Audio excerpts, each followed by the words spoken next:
brand new show that you can stream, dropping that knowledge like a guillotine. You about to score big like a touchdown drive, because Rickie New York is about to go live. So subscribe now and do not settle. We taking YouTube content to a whole new level. We got the best roster at every position. These are the brand new Jets. So please stop your bitching. If negativity's a problem, we got the solution. It's called the next step in just fan evolution. Football is back. You better brace for collision, because Rickie New York Live's gonna smoke the competition. It's time for some action. Someone hit the lights, cause it's about the fans of the green and white. Opinions that are stronger than a mountain of steel, and a mouth is faster than hell on wheels. Yo, a war of words, no one will survive. A war of words, no one will survive. A war of words, no one will survive. Going up against Rickie New York Live. A war of words, no one will survive. A war of words, no one will survive. A war of words, no one will survive. Going up against Rickie New York Live. Hey, what's up, everybody? I decided to go ahead and come on for a while tonight. We were hanging out, and talking on Charles's show, and he ended abruptly. And so I decided to come on and try to keep it going. I know Jets Johnny is on his way home and said he'd be calling in when he gets there. But for now, you just have me. At any rate, anybody that wants to, please feel free to call in and join the conversation. Not necessarily Jets talk tonight. Just pretty much whatever. Whatever comes to mind. Whatever you're thinking. Jay, I know you're not going to call in. You know what? I don't think you've ever called into my show, Jay. We're going to have to work on that. As Bobby would say, show your face. Scott, good to see you. Peg and Artie, good to see you.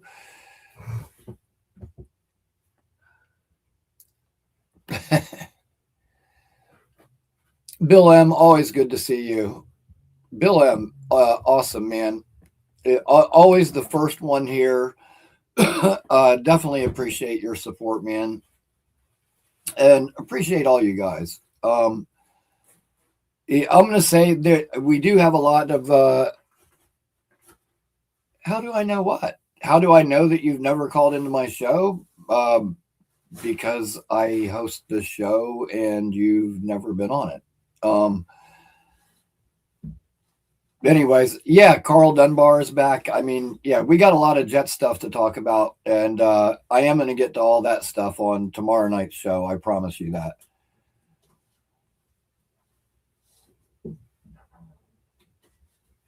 I have a sneaking suspicion, but please feel free to prove me wrong if you like.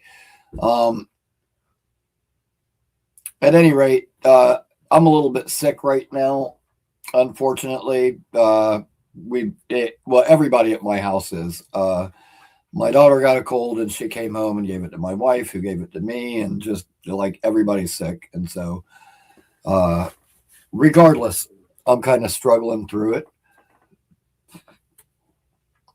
And see, Jay, Peg, and Artie want you to call in. They're saying we want Jay. The people have spoken. Nate, what's up, man? Rick Keck, good to see you. Yeah, I'll tell you what. I was talking to Charles Gorman earlier when he was doing his show. And are you sick too, Nate? Wow. Yeah, I think there's a lot of people who are right now. Anyways, I'm talking to Charles, and Charles was rocking the Scooby-Doo t-shirt. And needless to say, it brought to mind the story one night, myself and my girlfriend, we had went out and we were hanging out at a club, and we ended up running into this girl that we knew. And when she first came up and started talking to me, I was like, it was one of those ones where, like, damn, I know this girl, but I don't know where from. Like, I was having trouble placing her right away. Anyways, so we all are hanging out, and we hung out for the night. Turned out she was like a friend of mine's crazy ex, hot crazy ex. At any rate, long story short, she ends up coming back to our place with us. And the next day, my girlfriend is like, dude, I can't believe that we got back to the house and you come walking out and you're wearing those Scooby-Doo boxers. And I'm like, really? That was your takeaway? I was like, long story short, this girl was all jacked up on Molly. She was ready to peel her clothes off like the minute we walked in. Like, it's not like all of a sudden she's going to do a complete 180 and go, wait a minute, I'm having second thoughts. I don't like your outfit. At any rate, Scooby-Doo, that's a good omen. So Charles, keep rocking that thing. Only good things can come when you're rocking the Scooby-Doo attire. Nate, true story. That girl that I'm talking about was actually in Playboy at one time. Like, not like a Playmate, whatever. It was one of those like college girl campus things or whatever. And she was like Miss Texas A&M, which I didn't know that at the time either. I didn't find that out until later.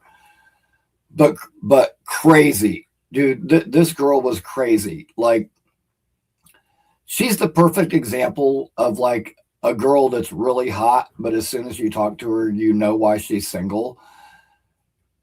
She was so loud and obnoxious, and like everywhere we went with her that night, she practically got me into a fight. It was frigging awful. And my friend, when he dated her, that's why they split up.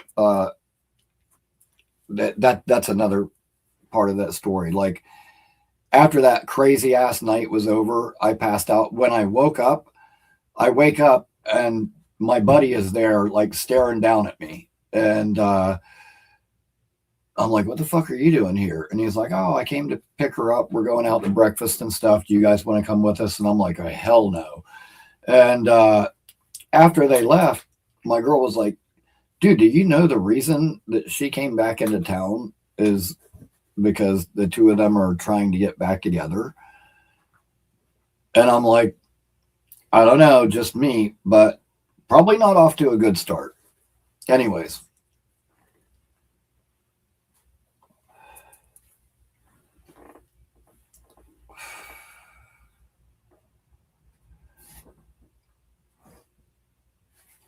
Yeah, I don't know what's going around right now, Nate, but it's fucking nasty. My wife, I don't know, it's weird. My wife seems more like a sinus type thing, where mine and my daughter, I think, is like more like a bronchial thing. Coughing and hacking and a little bit congested, but yeah, it ain't. No, and already that was quite a while ago too. In all fairness, that's probably been Oh my God, I'm gonna really date myself. You know what? We're not going to talk about how long ago it's been. It's been a while. Let's just say that. And you know what? I completely agree. And you guys know me. I'm a smoker, but that's really it. I don't really mess around with other stuff. Oh shit! It's 4:20 in Amsterdam.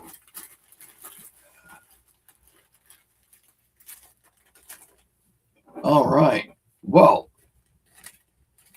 yes, it was Artie, and believe it or not, I had some that probably survived from the early 70s until the 90s that we sampled one night.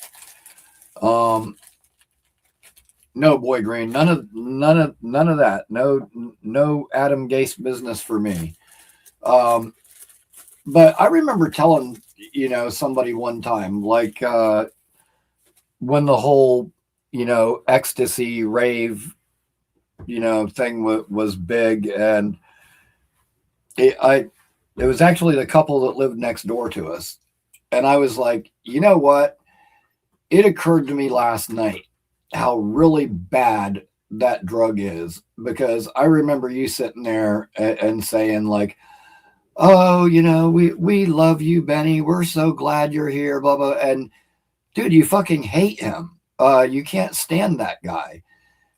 And a drug that just makes you love everybody in that kind of way. Like, there's something not right with that. I'm sorry, but some people are fucking douchebags and deserve to be treated as such.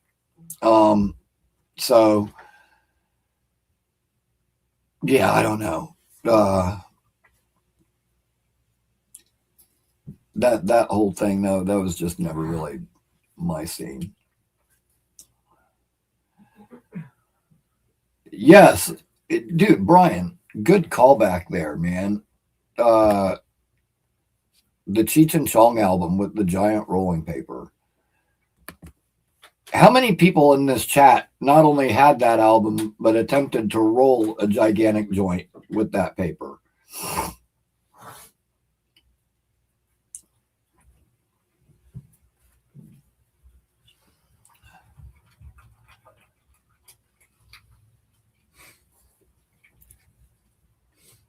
No, but you know what?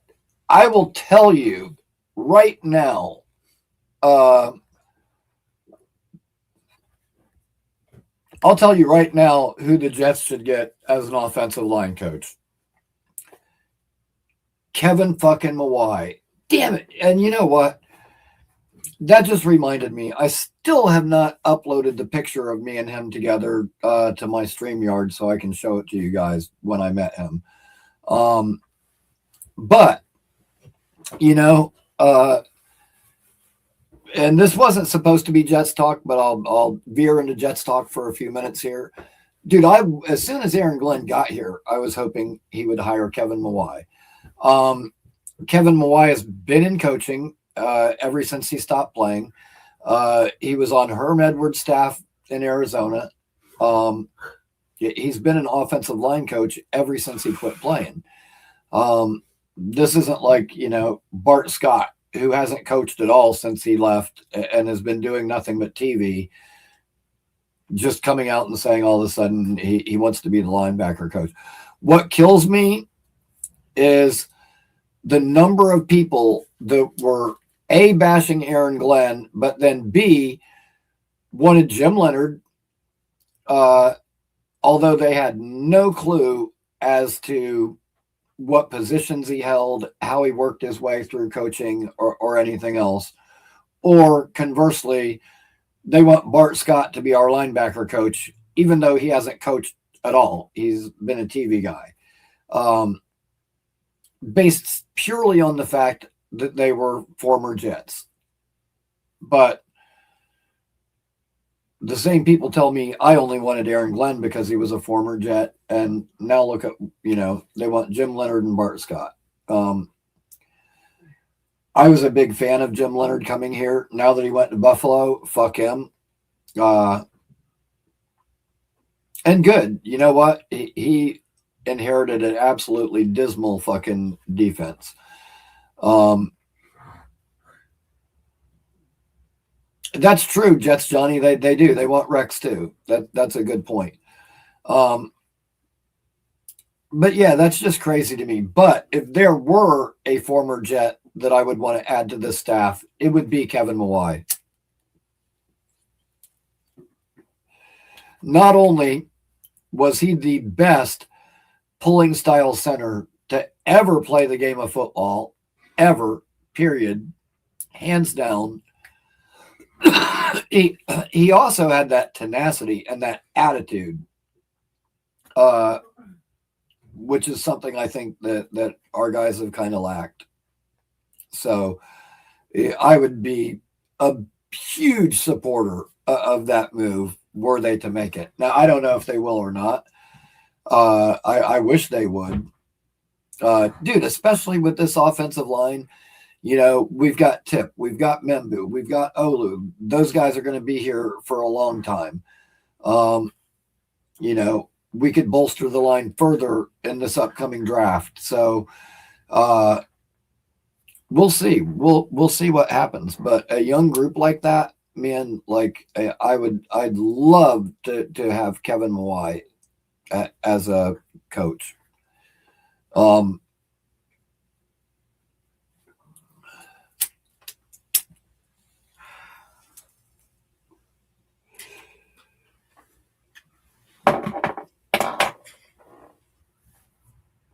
And everybody take a good look because the Aaron Glenn goatee is going away. This will be the last time you see it. When I have the show tomorrow at 8, the Aaron Glenn goatee will be gone. I was doing it. I said I was probably going to let this thing grow until the Super Bowl. Super Bowl's this weekend, you know, close enough. It's driving me crazy. I've got to shave it off. It's getting on my nerves. At any rate, so Super Bowl this weekend, Sam Darnold against the Patriots. Dude, I'll tell you what. You know what's funny is listening to these broadcasters and not just the broadcasters on TV, a lot of people, they all talk about Drake May like he's the second coming.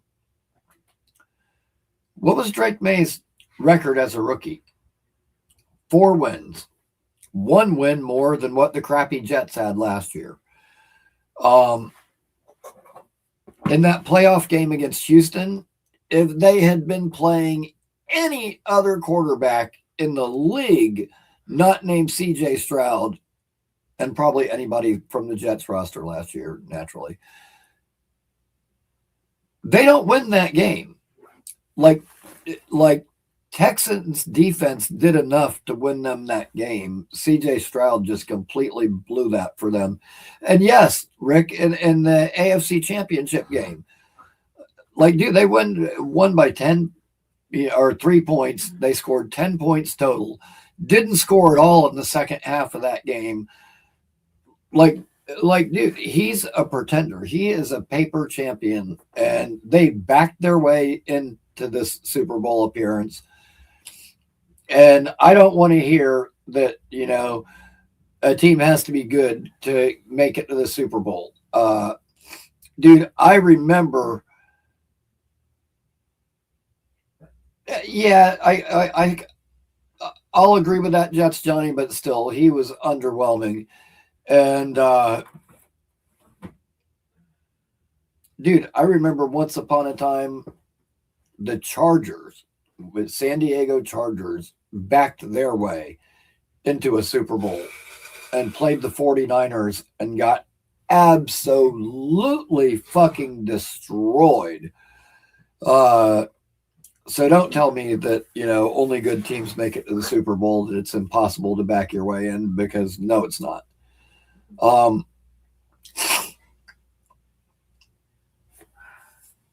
No, listen, like the Patriots have some good players. Um, hey Kim. Uh, oh God, now I'm drawing a blank as I'm trying to name one. Christian Gonzalez is a very good corner. Um, Harold Landry, pass rusher, really good.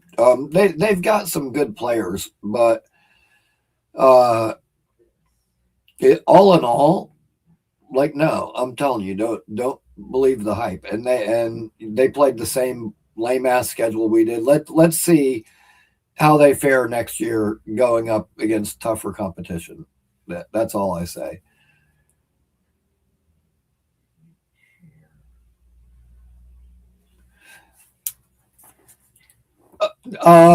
Well, Love Bites, I'm not monetized, so I technically, don't have memberships, for anybody. But no, my people are the Dream Team, and no, do I have the graphic for that logo? I don't know if I do or not. I don't have the graphic for it loaded to my StreamYard, but yes, absolutely. Boss Girl. Yeah, I wouldn't mind. I would, yeah, exactly. I wouldn't mind backing my way into a Super Bowl. Back in, backwards, sideways, upside down, whatever. Just get me there. I don't want to get Max Crosby because it would cost an absolute fortune. That's the thing. I don't want to get a Max Crosby. Uh, I don't want to trade for like Joe Burrow. I mean, obviously I would, but I want to get like the next Joe Burrow or the next Max Crosby. Like, I think that's been the Jets' problem a lot of times, like in the past. Like, LaDainian Tomlinson was still very good for us when he was here, but he wasn't prime LT anymore. Favre, we got at the end of his career. Aaron Rodgers, we got at the end of their career.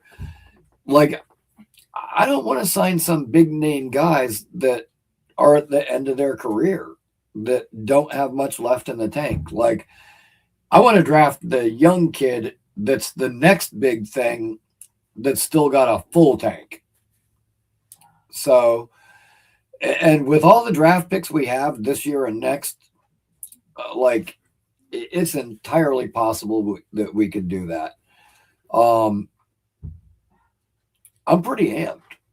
And the hiring of Carl Dunbar is interesting. Um, that really kind of screams that we will be moving to a 3-4. So that's going to be an interesting transition to see how they do that. Um, it hasn't even been 24 hours since they hired Carl Dunbar, and I've already heard several people speculate trade JJ, trade Jermaine Johnson. I don't think that's happening. Uh,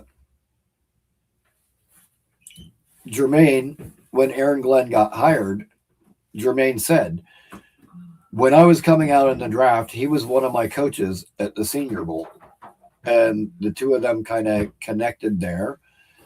And then when Aaron Glenn got to the Jets, he told him, like, man, I can't wait to coach you. And Jermaine, since day one, since Aaron Glenn got here, that's been like one of his guys. And kind of like everybody, before the year, people wanted to trade Brees. During the year and up to the deadline, they wanted to trade Brees. Aaron Glenn was consistent with that all along, saying that Brees was his guy and he wasn't going anywhere. So, I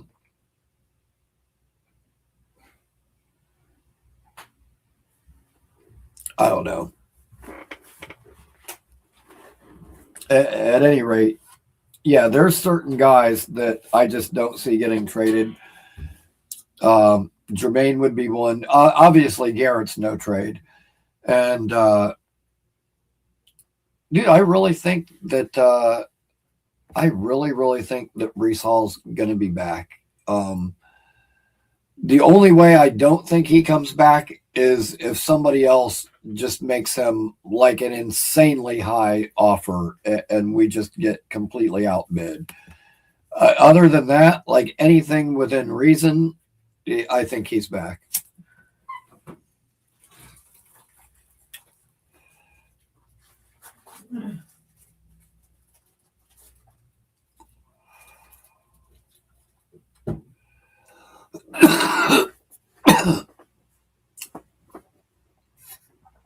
Franklin, I think it's going to kind of be the other way. I think it's going to kind of lean 3-4. But I mean, to me, in a perfect world, you play multiple fronts. I personally prefer a 4-3 a little bit more than a 3-4.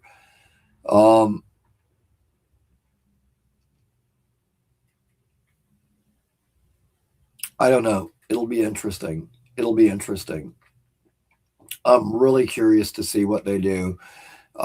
I said this during the year as soon as they fired Wilkes and Harris became the interim play caller on defense, whatever.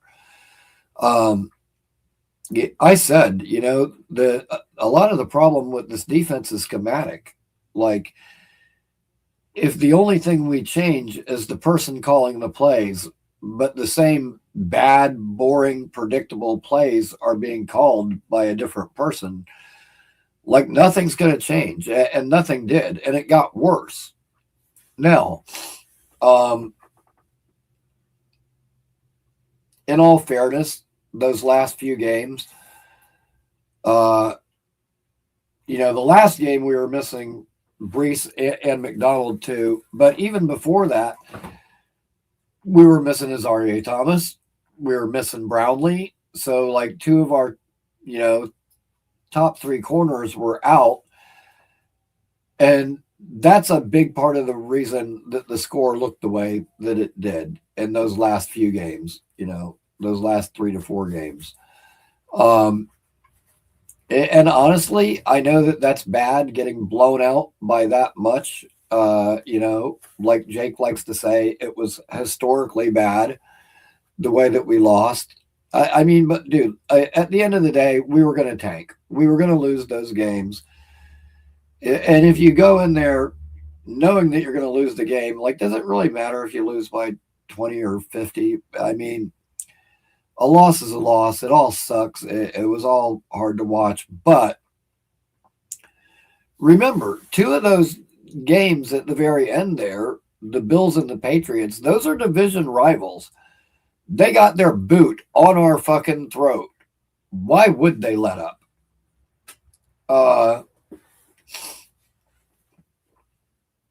You know what? I guarantee you, last game of the year or not, if we were playing one of those 2 teams and we were up, 41-10, and there's still, most of the fourth quarter left.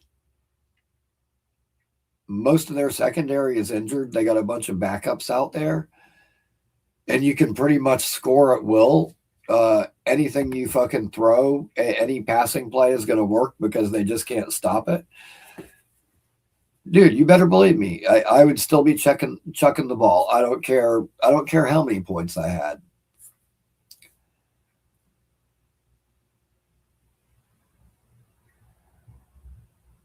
Yeah, I agree with that too. Listen, those first 7 were rough, but I think the thing with the first 7 is Pittsburgh, we easily could have won. There were a few games there in the beginning of the year that we could have won.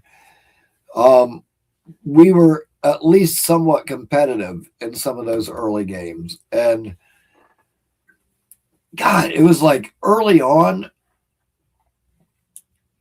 the offense was kind of up and down, but it looked like maybe it could develop over time or something.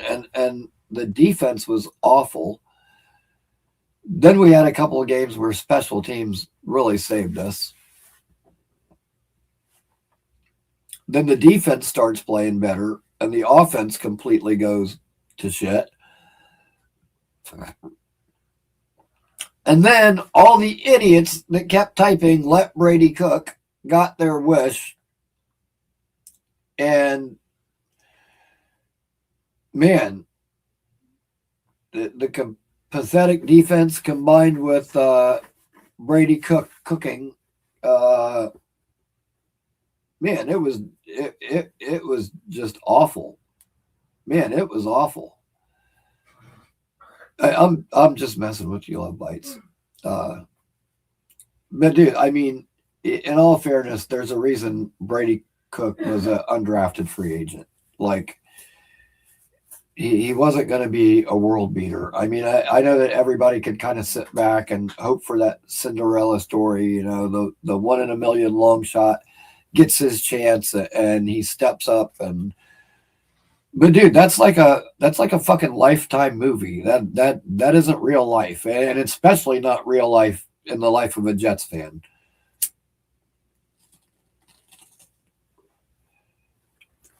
And I hate to talk like that because I try to be positive and find the bright side of everything. And you know what? Despite what some people might have you think, and despite the narrative floating around on some other channels, dude, I actually think this off season is going well for us. A little bit strange as far as the timing on some things, but I don't mind the Duker hire.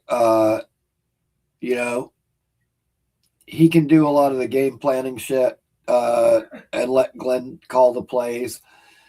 It'll allow Glenn to, focus more on the defense, and he brought in somebody experienced that can run the offense for him, where I think he's going to have enough confidence in Reich where he can just say, okay, the offense is all yours, do your thing, and not be hands off, but let him run the offense. Banjo obviously has been really good with the special teams, but I like this. And, I hope that I like the Dunbar hire a lot. I do want to see, I don't know, Nate, maybe. I could do a giveaway. The next person or first person that calls into the show can get a free Rickie New York Live t-shirt. And we'll see if that does it. Maybe not. But maybe. We'll see. At any rate, we are doing entries for not tonight, but tomorrow night. We'll be doing entries for callers to get in on the signed Curtis Martin photo at the end of the month. That will be given away on the 28th. Number 28 on day number 28. And also on the 28th, it'll be time for a little bit of R&D, as I will be joined once again by Dylan Terriman. And we're going to break down some draft prospects for you guys.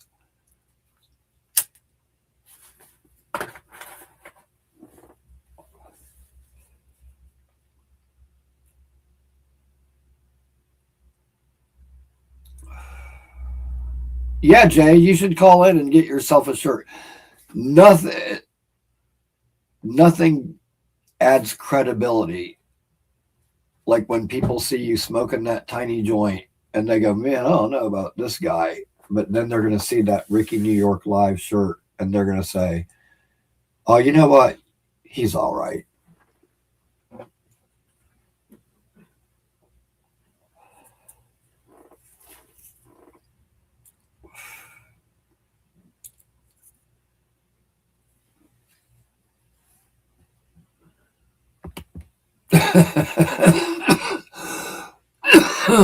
Oh, that was good, Bill.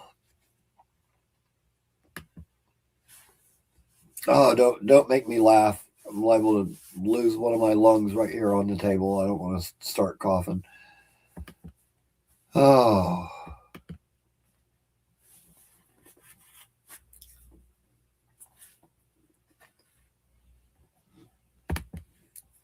Anyhow, I really like the coaching hires that we've made so far. Um, hopefully they continue that. If it was me, we'd have Kevin Mawai for a line coach. Man, I'm still hoping that they can bring in Pat Surtain to be our secondary coach. Reunite him and Azarie Thomas. You know, he's got Muji has to have some kind of connection with him because Muji was in Denver. Surtain's kid was playing in Denver. I'm sure there's a way that he can network and get a hold of him if he wanted to. And dude, Azarie Thomas, if it wasn't for that 40 time that he ran, probably would have been a first round pick. Jarian Jones from the Jacksonville Jaguars, Renardo Green from the 49ers, both starting corners in the league, all developed by Surtain. Like, he developed some really good secondary players. Also, Jamie Robinson that was playing for the Panthers. So, like, was he? You know what? I did not even watch that ridiculous thing. Like, I don't watch that shit. Like, to me, the Pro Bowl, like, once it stopped being like a game, like which it wasn't really a game anyway, but I haven't watched it since then. Which, that is the one thing that I can say about the Pro Bowl. We could though, Rick. I would. Well, yeah, Dre Bly got fired, so we do at least have one opening. The one good thing that I can say about the Pro Bowl is it did give me my very favorite ever Jamal Adams moment. The best hit that Jamal Adams ever made was when he took out the Patriots mascot at the Pro Bowl. Fucking awesome. Like that's probably one of my favorite things that any Jets player has ever done. And I hate that it was him that did it. Which I wasn't a fan of the Jamal Adams pick when we made it. Then over time, I started to like him a little bit better. And then at the end, when he just showed his ass, like, I couldn't be ready for him to go quick enough. But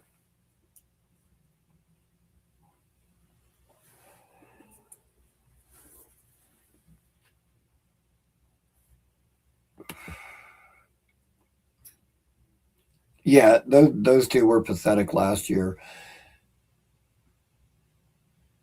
Yeah, that's the thing, Rick.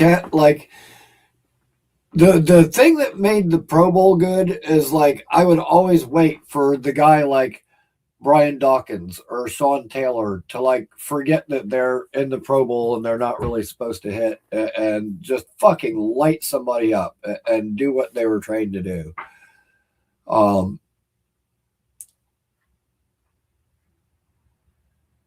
I would. I would, Jay. Like, man, with all the needs that this team has, I would not take a safety at 2. Absolutely not. Um, the thing is, say you take a safety at 2. When you get, the further back you get, like by 44, most of the good pass rushers and defensive tackles are going to be gone at that point. And there's a drop off at receiver too. Yeah, you know what? Yeah, you can say that, but Malachi Starks was supposed to be that guy last year, and he hasn't been bad. But Nicky Manwari, who, by the way, is playing in the Super Bowl this weekend, I had people tell me, "Oh, he's just a box safety. He can't really cover, and this and that, and we're not very high on him." And that kid has turned out to be a fucking stud.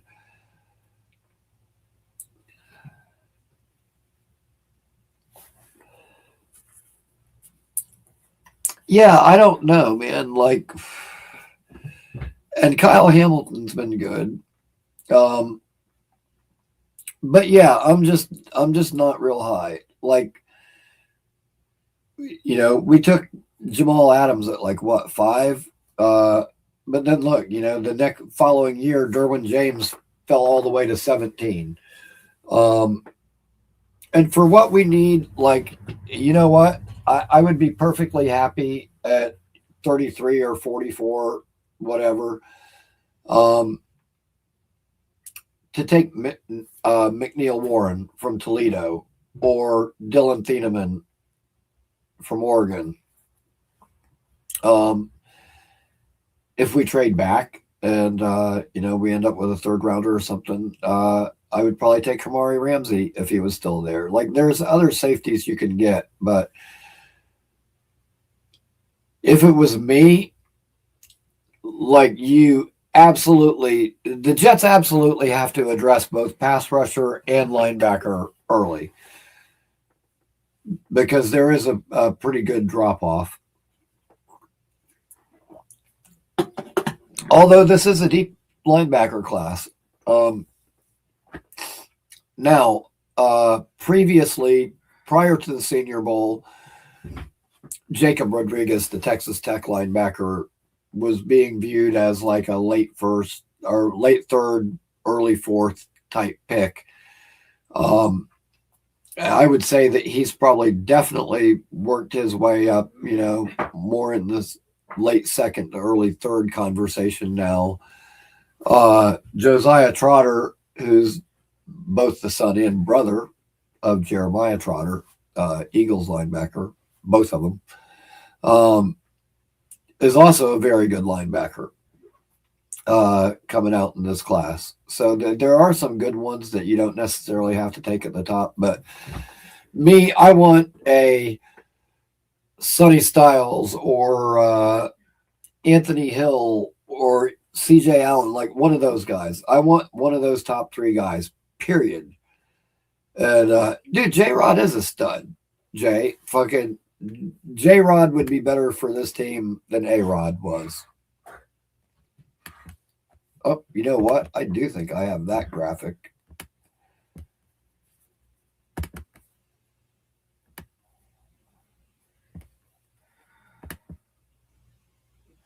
You better believe it.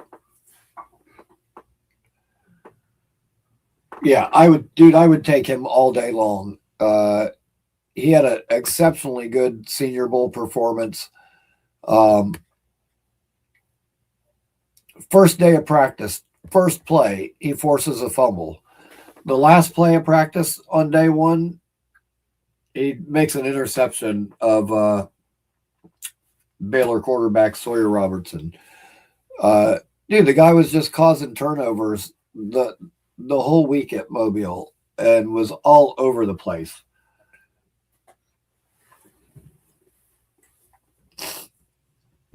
I can see that, Clancy. Dude, edge is we absolutely have to take a pass rusher in the first. There's like no two ways about it.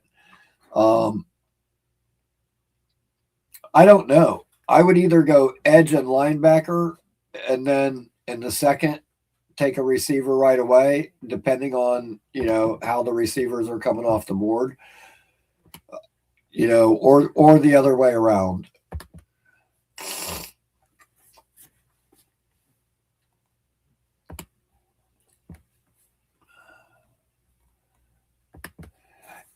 You know what? That's a very good point, Rick.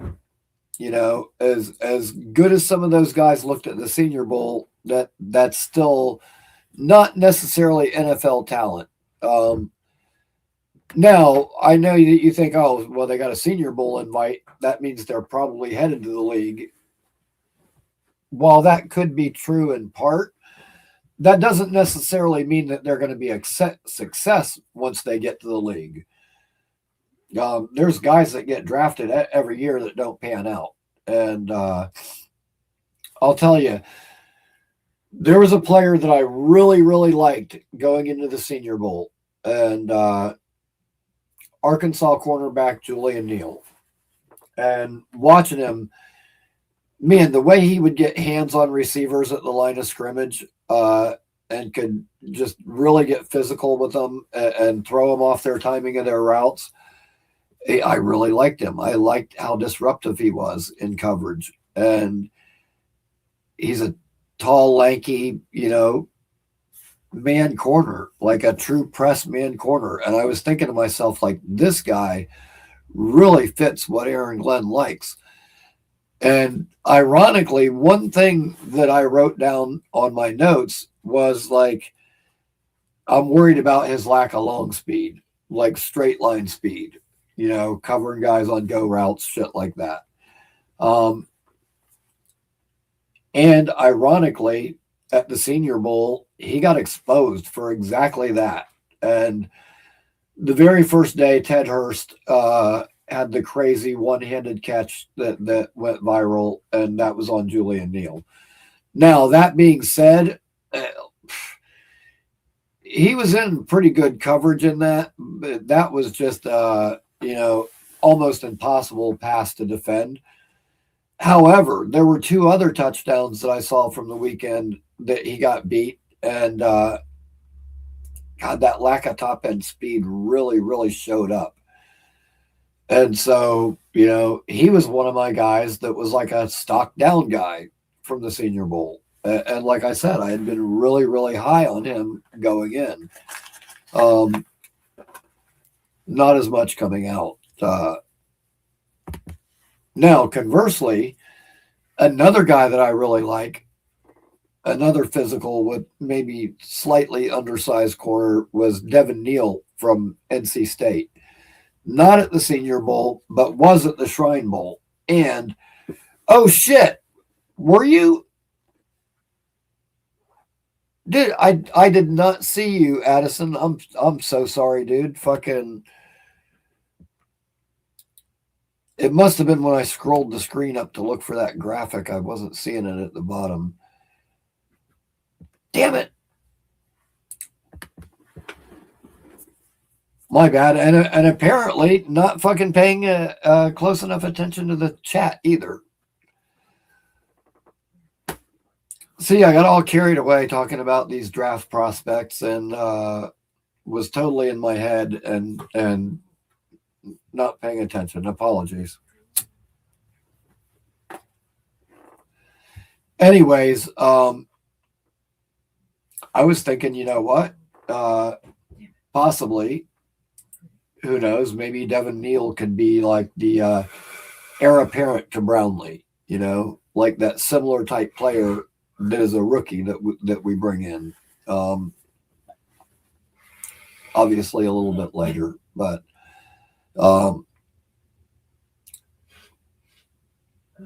yeah, I guess so. I definitely get carried away on that, and I'm not necessarily 100%, guys. I don't know if you can hear it in my voice, but I'm a little bit under the weather. But yeah, and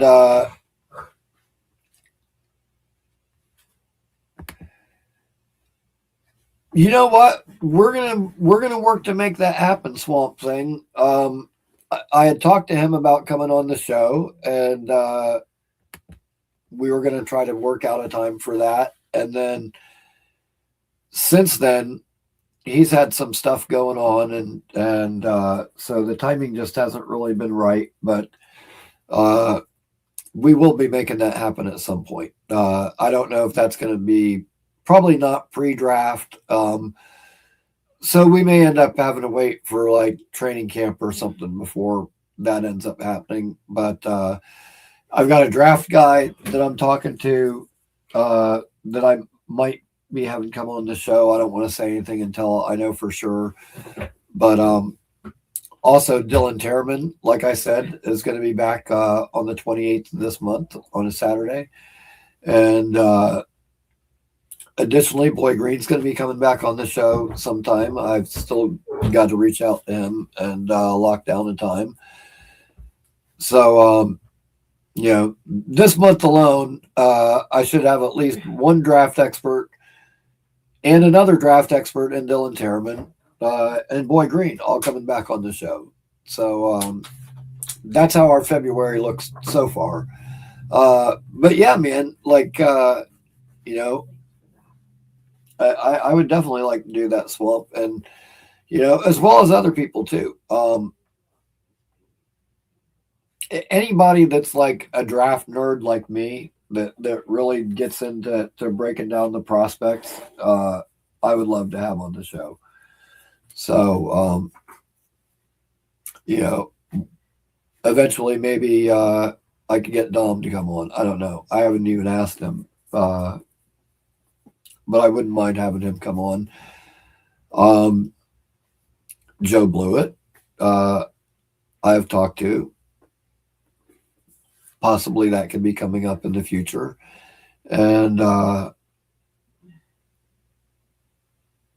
had a few people. Someone else that I would like to have on the show that I haven't asked yet or haven't even really reached out to yet is Kevin, Buffalo Jets fan. I'd like to have Kevin on the show sometime. But yeah, man, there's a dude, you know what's so crazy? There are so many Jets content creators now that like, and I'm seeing more, like literally, like no shit. Like one day last week, looking and just kind of scrolling down my feed to see what's there, see who's online. And I came across like a Jets video, and the name was completely unfamiliar. Like, I'm like, what is this? I've never heard of this person. So I clicked on it, and the guy like literally had 21 followers. I think he only had like two or three videos or something. It was like he had literally just started his channel. And I'm like, you know what? I subscribed because I was like, this guy's got to be a diehard Jets fan. I mean, we just had a 3-14 season. People are screaming to fire the coach. We just got rid of, 2/3 of our coaching staff.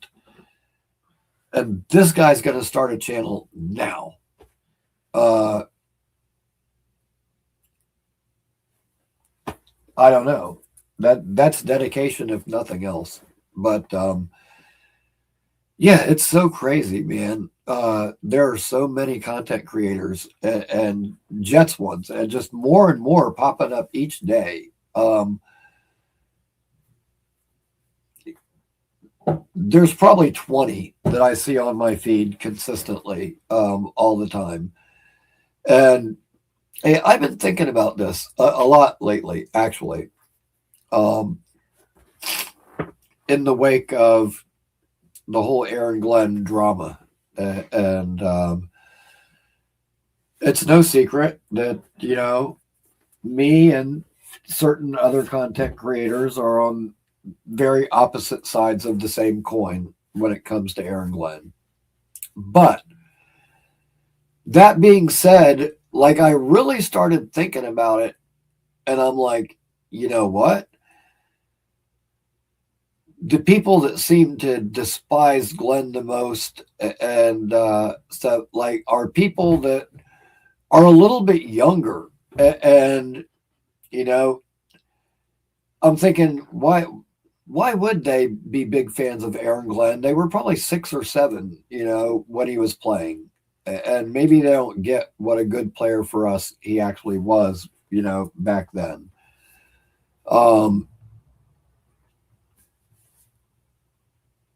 And that's the thing is, you know, name your content creator. Think of the biggest ones that have been around for the longest. Okay. Um, whether it's Jet Central, Jake, whoever, dude, they're all younger guys. And even the Jets content creators that have been on YouTube the longest, none of them were here 15 years ago. Okay. So when Rex Ryan was here and we were going to back AFC championship games, there was no Jets YouTube going on back then. You know, back in 98, when we went to the AFC championship, in 2000, in all the early 2000s, when we had Herm for a coach, that we went to the playoffs, there wasn't any Jets YouTube. Now, as Jets fans, you know, the ones of us that are older, like me, whatever, like we can still remember 98, the early 2000s, those 2 years with Rex. And we recall what it's like to see a good winning product. No, dude. That's fine, Love Bites. I am also a big fan and big supporter of the Addy Show. Absolutely. I wish I could make more of them. Unfortunately, with my work schedule and dude, I have to sleep sometime. But believe me, there's a lot of times when Addie's got a show going and everybody's, you know, in there chopping it up, and it's like the middle of a good conversation, and I'm like, fuck, you know, I got to go to bed. Otherwise, I'll be in trouble at work. But Addison, if they were going to not watch your show because the host smoked weed, they picked the wrong show to go to as an alternative. That's all I can say.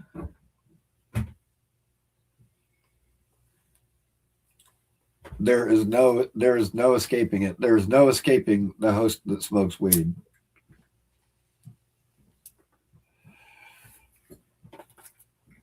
But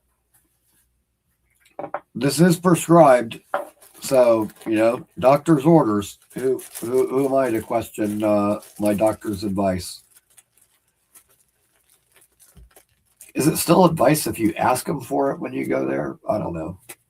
Anyways,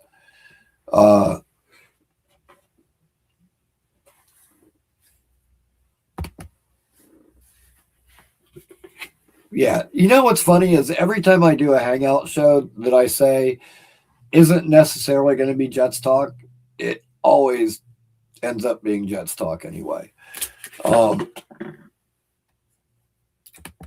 But yeah, what I was saying is like, I wish that we could have a good season, a competitive season. And I'm not talking like a Zach Wilson 7-win season. I mean like a wild card round type season at least. Just for the YouTube community alone. Like,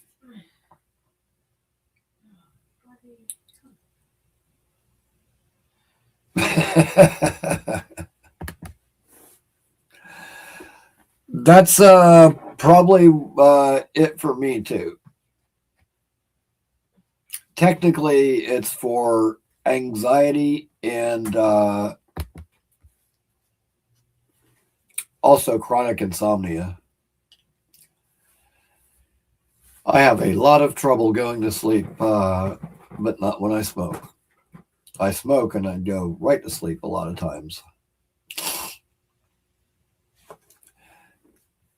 Dude, I want the Jets to have a playoff year just for this YouTube community alone, man. Like,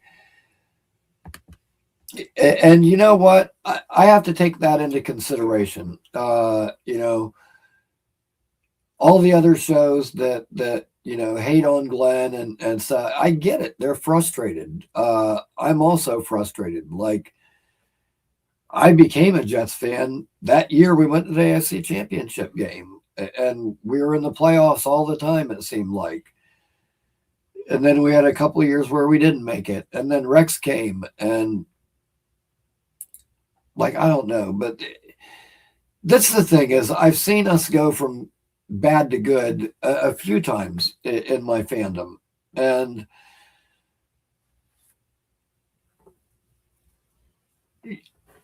dude, for all of us, man,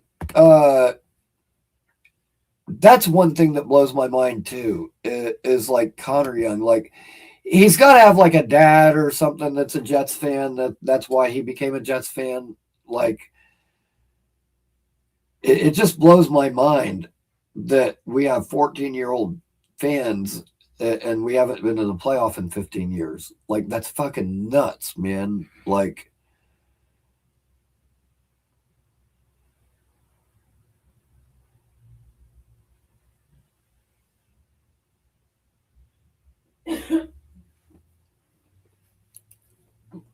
well, there's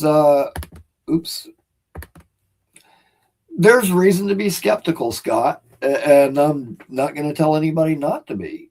There's reason for skepticism, but there's also reason for optimism. I actually like some of the changes to the coaching staff so far. Let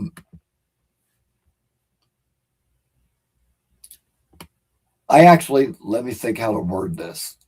I actually think that Aaron Glenn is putting himself in a better position to succeed this year than he did last year. I like that he's taking over play calling duties on defense. I like that he has somebody experienced to come in and run the offense. So, but there are still some additions to be made, and the draft is going to be huge for us. Like, the importance of this upcoming draft cannot be understated whatsoever.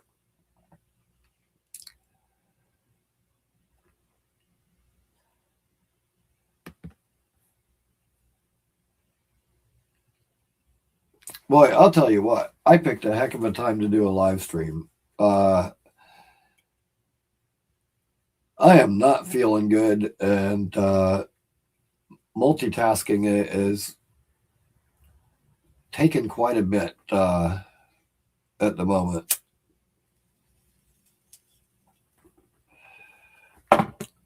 My goodness.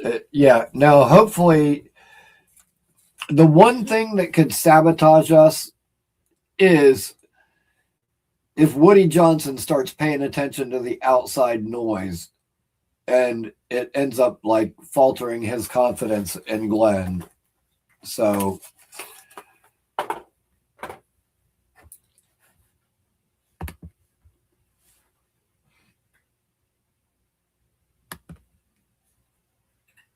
but we'll see.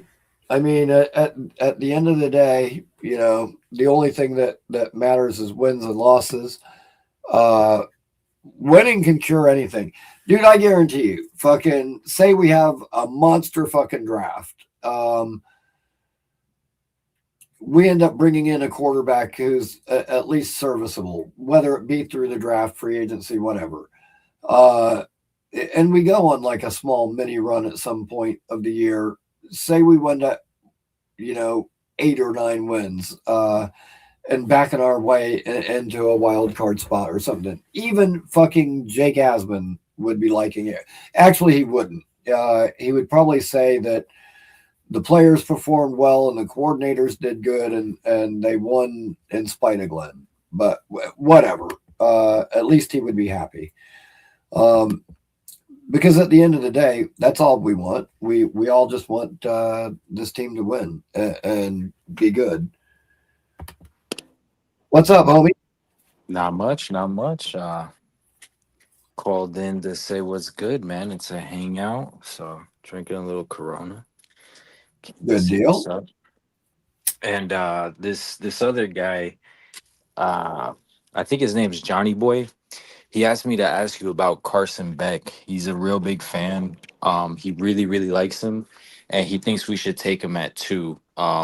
He saw this play, and he can't get enough of him. So I was just wondering if you could, give me your thoughts on Carson Beck a little bit here for our time. Carson Beck.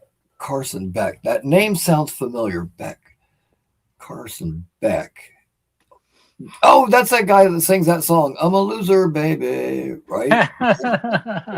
That's the guy, right? Something like that, right? That's a good one. I'm a loser, man. I didn't even. It took me 2 seconds. That is by Beck. That's crazy. I Yeah. hate Sparky. Last time I call him, bro. You motherfucker. That's a good one.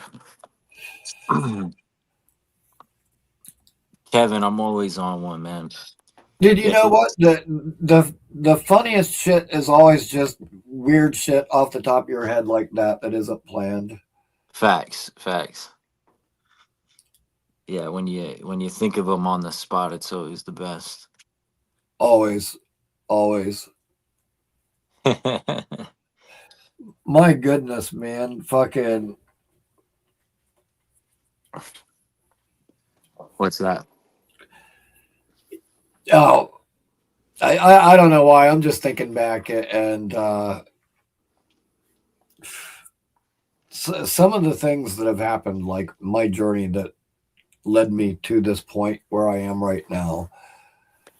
There were some twists and turns in that road. I'll tell you. Uh, just in the time that me and my wife have been together, the different places that we've lived and the different people that we've been around, crazy.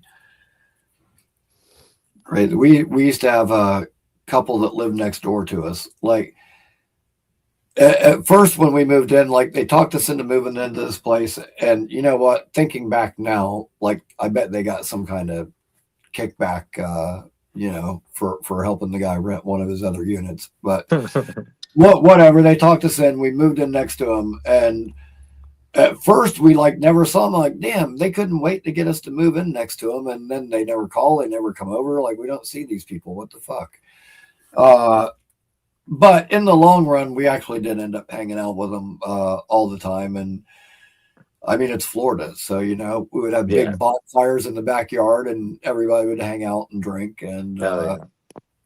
oh shit, so, some of the craziness that went on. Yeah, definitely not for a family friendly show like this. No, yeah, and you know what? I have to censor myself once in a while. Like every once in a while, I'll go to like tell a story, something that happened back in the day, and then I'll like stop myself and go, oh, well, maybe not that one. Right? Yeah, Maybe we'll keep that one off air. yeah. See now, like when I got that's why I got the Addy show. I can go on the Addy show and cut loose with all that stuff. Facts. Shout out to the Addy Show. Absolutely.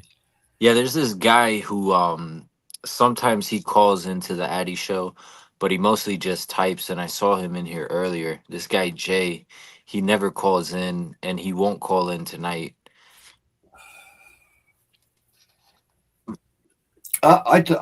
I told him I'd even give him a shirt if he called in, and he still didn't call in. Damn. All right, let me light the Feeling bat wrong. signal for him. I got you.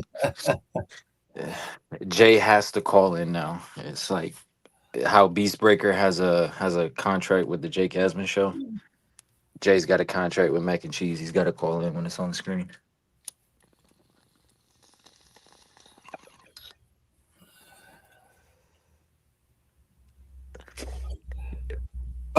420 420 Dublin. Dublin. Let's go. So, Ricky, I do have a question for you, and I'm sorry if you already answered this earlier. Um, because you're a little bit better with the coaches and whatnot and the schemes and Mm. stuff like that. So now that the coaching staff is done, um, what do you think they will take? Not necessarily like what you think or like who you think is the best. Who do you think or like or Aaron Glenn's type of guys and like Frank Reich type of guys? You know what I'm saying? That's a good question. I, And I, the staff isn't necessarily done, but the coordinators are at least. Yeah. yeah. Um, Like the now I dudes who have the still, most say are in, so yeah. Now I still hope they can bring in Greg Roman as like a run game coordinator for us. yeah, that would be Maybe, nice. maybe he might be exploring other OC opportunities someplace else, but His that's last what job I'm. was in the with the Chargers, right? Yeah. Yeah, so and he got fired from there. Yeah, I mean, I like what he did with obviously with like Derrick Henry and Lamar and stuff like that. So maybe Yeah. I would like to see some creativity in our fucking run game, man. yeah, Like, because I feel like bro, we had the same 3 runs all year. dude, You and know, Brees like isn't like a pound it between the tackles type runner, man. right, Fucking, it killed me. Like, and even right, like the lack of screens that we had for a lot of the year, it's like, yeah, you know, and it's not just this regime. Fucking Solid did it too. Like, fucking, I keep hearing they're gonna find ways to get Brees the ball, and then they don't do it.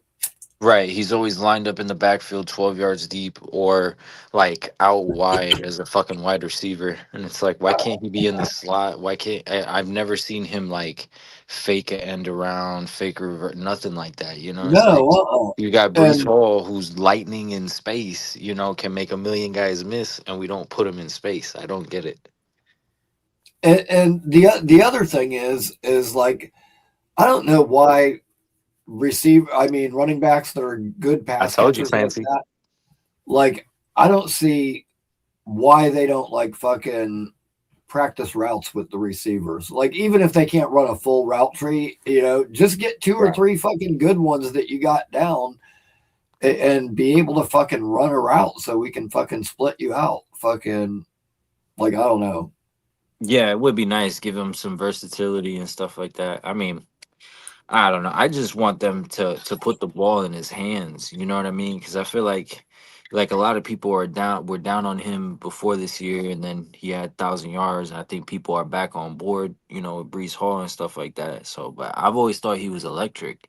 Well, I dude, mean, like you can think of like Christian McCaffrey or like a Marshall Faulk or something like running backs that were really good pass catch. Dude, I'll tell you what, Curtis Martin was a lot better pass catcher than people give him fucking credit for being. yeah, Like he made some fucking good catches in some big game and not just like quick outs. Like I'm talking like down the fucking field. Yeah, man. Like that's a shame to have a fucking running back that's that good catching the ball and not yeah. utilize it. Not give it to him. Yeah, Curtis Martin was like right when I first started watching football as a jit. So like I don't really remember, like his play style or how he was, whatever like that. But yeah, Kurt, if you're compared to Curtis Martin, I know that's a good thing. You know what I mean? That's Yeah, that's a dude. great thing to be compared to. So Yeah, I mean that was the Jets running back when I became a fan of the Jets, and my all-time favorite player, like ever, fucking got to meet him, was fucking amazing. Like the nicest person you could ever meet. Uh, Dude, I'll tell you what, like, being in the we've already got him, Jay. hell He's yeah. already he's already here. Right Uh, here, Jay. Right there, baby. yep, there he is. Nice shirt too. That is a dope shirt. What do you mean? What the fuck, JJ? This is what I'm talking about, Jay. You always type in and you never call in.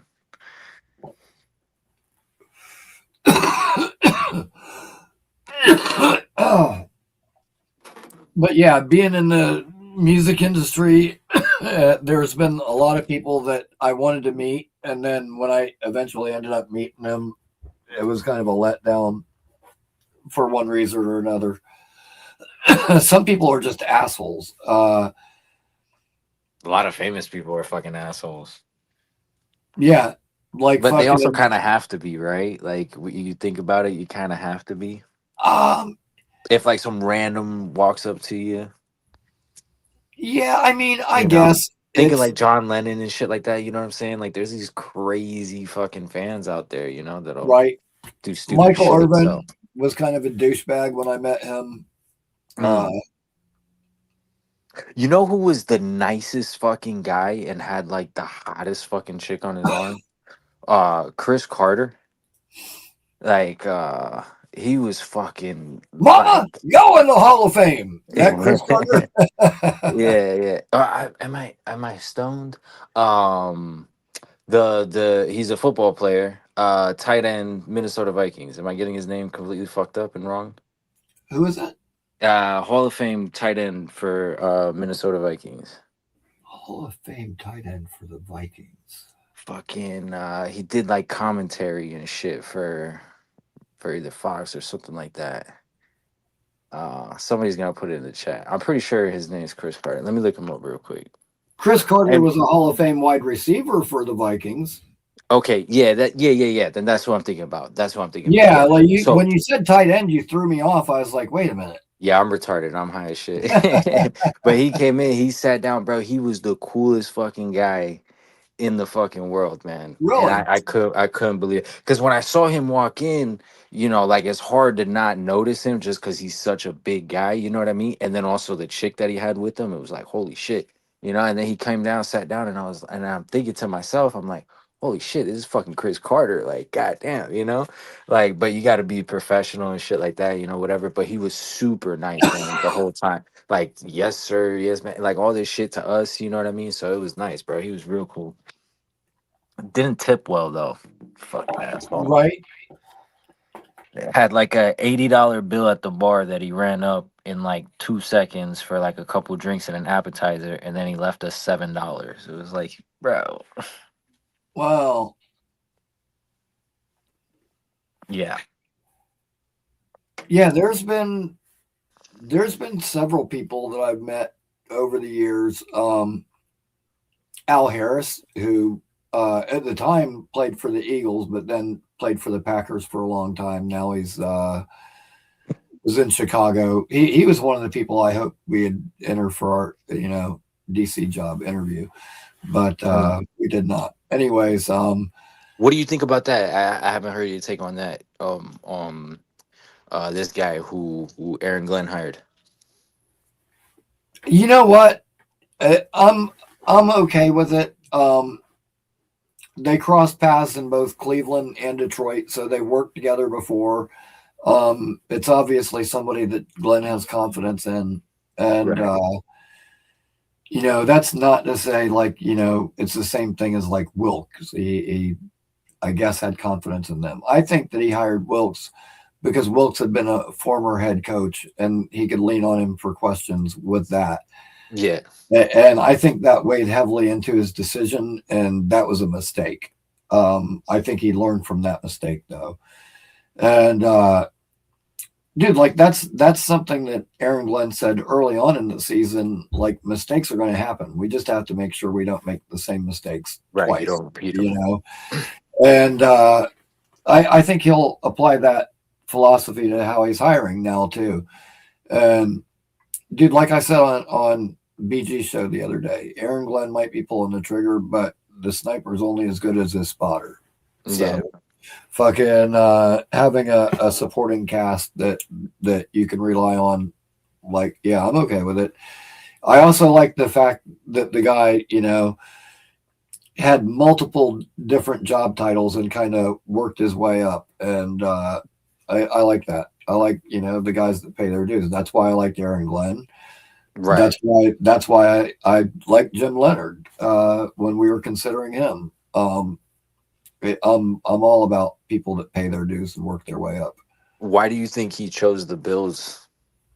Just because they're the Bills, or you think Well, like dude, Josh Allen, playoff team. I mean, yeah, it's hard to say no to, right? yeah, and And I didn't mean, he play for Buffalo originally? Right? Wasn't he originally a Bill? no, he was originally a Raven. Then he Mm. played for us. Did he follow Rex up there? He might have. I think, yeah, I think I saw something where he played. Maybe it was like at the tail end of his career. But I thought I had seen something where he played for the Bills. So Yeah, you know what? That's very possible. He may have followed Rex up there. To be honest with you, I didn't keep up with his playing career after he left here. He was like God yeah, knows yeah, I don't give a shit about you once you leave here. it. Dude, there's so many guys that were like Jets that I like followed and shit on Twitter, and then like as soon as they leave, I end up taking them off. Oh my God, what the fuck was the guy's name? You might not even know. It's been so long ago, you might not even know it. There was a guy though. The dude, like one day, like a couple of weeks ago, like a post from this person popped up on my timeline, and I was like, "Holy shit! I forgot that he even played for the Jets." It wasn't Neville Hewitt, but it was a linebacker. It was somebody like that. Neville Hewitt, I know that name. Yeah, I think he still plays for the Texans now, and is decent too. Are you talking about Blake Cashman? No, this is before that. I'm trying to think of random Jets linebackers that I It know. was before. It was before Jordan Jenkins. Um, Damn, geez, drawing a blank. I don't know. You know what? Like, sometime this happens to me all the time too. Like 3 weeks from now, I'm gonna be like walking around at work or something. I'm gonna go, oh, and I'm like, say the name. It's gonna just come to me. Yeah. Now I'm in that mode where the harder I try to think of it, the more it's gonna Yeah, escape it's me. just So gonna I go right gotta. on through. Yep. I'm just gonna have to let it go. It'll come to me in time. Facts. But dude, ironically, this week, there's a draft guy that I wanted to get to come on the show, and I've been watching his videos and listening to him for a long time, and I like his player breakdowns. Not that long ago, I think I like messaged him and it was like, or just left a comment on one of his videos, and I'm like, dude, I can't find you on social media or anything. Fucking, I don't really have any other way to reach out to you. Ironically, last night he posted like all his social media shit, and I was like, nice, cool. So Hell yeah. I can do that. And dude, you know what? This is another thing. I'll give him a free plug here. He's got a Patreon too, but he sells like his draft guide, and I think it's like 500 player breakdowns. Fucking it's crazy.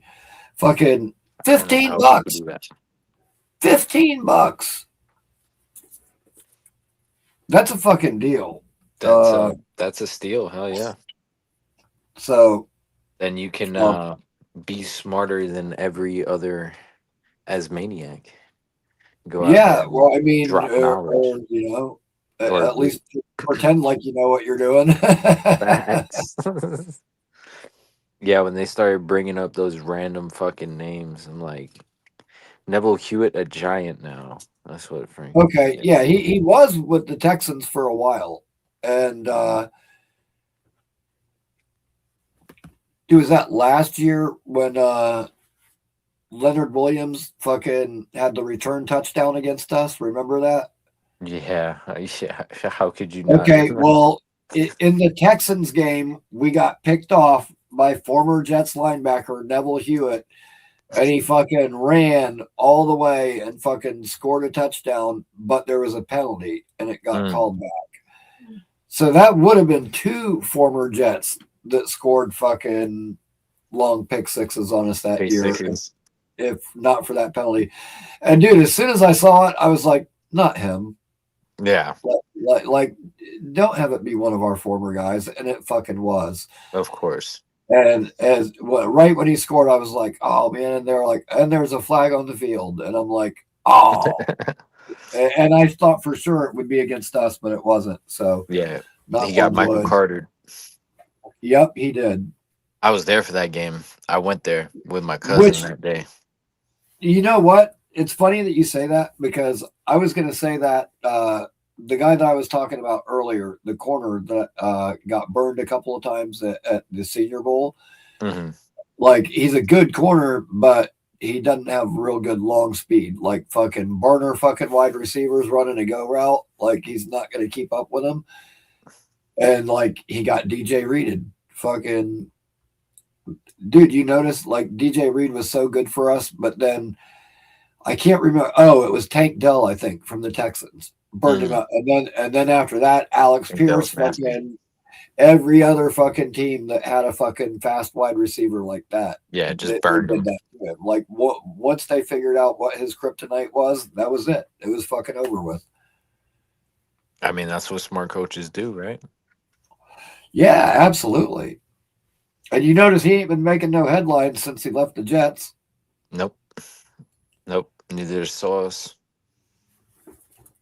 Dude, that first game that he had after he left here was fucking amazing. Why is nobody talking about what a clown show the Indianapolis Colts are? Like, even before the results, I guess you could say, even though it's still really early, right? Like, Sauce getting injured and whatever, and then they miss the playoffs. It was like a fucking dumb trade from their side, right? Like, you trade 2 first-rounders for a fucking cornerback. Like, unless he's Deion Sanders or like Revis, 5 years prime Revis. I mean, even prime Revis, bro, for 2 first-round picks, like, that's crazy. I guess if you had a receiver, I don't know, man. Dude, that first game he played for them, where he fucking tripped over his own feet and fell on his face not once but twice, including the game-winning touchdown. Like, that was a fucking thing of beauty for fucking Muji. Yeah. But fucking, it couldn't have worked out better for Mooj. He looks like a fucking genius with everything.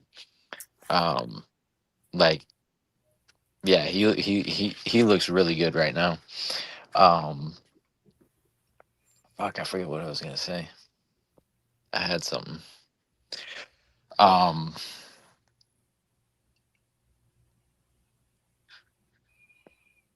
can't think of it. Anyway, yeah. No, Mooj looks real good right now, and I'm excited to see what he does in the draft. I am too. There's a lot of different ways it can go. That's why I was asking off, like when I started off, like, who do you think are like Muji, Aaron Glenn and like Frank Wright kind of guys, because I think that like the guys that we're talking about might not necessarily be the guys that they're even thinking of. Like, I think we saw that when like we took Will McDonald, you know what I mean, and that kind of like shocked everybody. And it was like, I don't even think a lot of people knew who Will McDonald was, you know what I mean, because nobody was fucking talking about him for the Jets. So I'm wondering if we might get surprised like that, on draft day with like a name that maybe they think, like they fall in love with that we're not necessarily thinking about. You know what? If you would have asked me a week ago, I probably would have leaned toward Bain, maybe Reese, but probably Bain. Now with the hires and everything, dude, like, call me crazy, but I think David Bailey going at 2 just became like a lot stronger possibility. I'll be right back. I'm going to grab a drink. Yeah, for sure. I can still hear you, but Yeah, I've been on the Bailey bandwagon for a little bit. I, I mean, 14 and a half sacks, bro. That's dude, I like him. And, it's funny because like, I don't know, like a week or so ago, I was watching NFL Stock Exchange, and Mhm. I sent in a super chat to Connor Rogers, and like as they were doing the show that day, they were like, "Okay, this has already been a really long show, so we're not going to do super chats. We're going to do a separate show and answer them later on."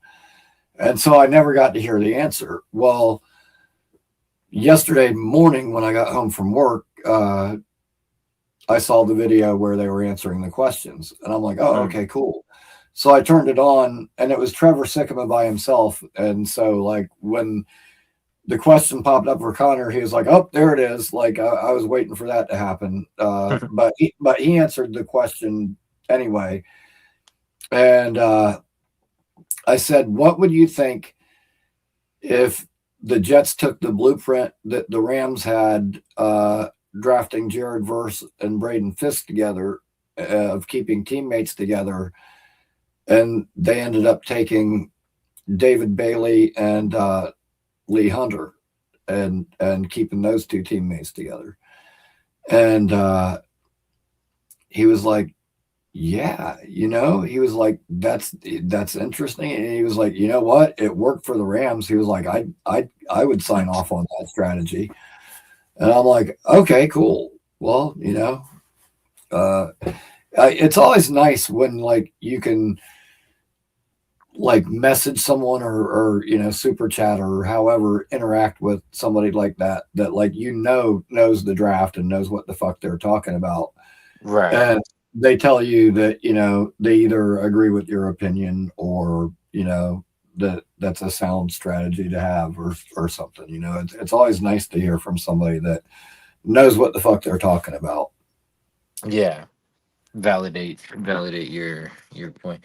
Yeah, I mean, I like it. I mean, I think we should load up on defense. You know what I mean? So I'm I with do that. too. I think that's the route to go, and you can address offense in free agency and See, whatnot. that's been my thing all along. Like, and I I asked. wouldn't mind drafting an offensive lineman, maybe with 33, but probably more likely like 44, like a guard or a center, something like that. Um, God, you know because what? It's so crazy, but like most of the guys I like in this draft are defensive guys, and yeah, dude, that's why I really, really fucking wanted like a Malik Willis, Romeo Dobbs combination in free agency. Again, keeping teammates together.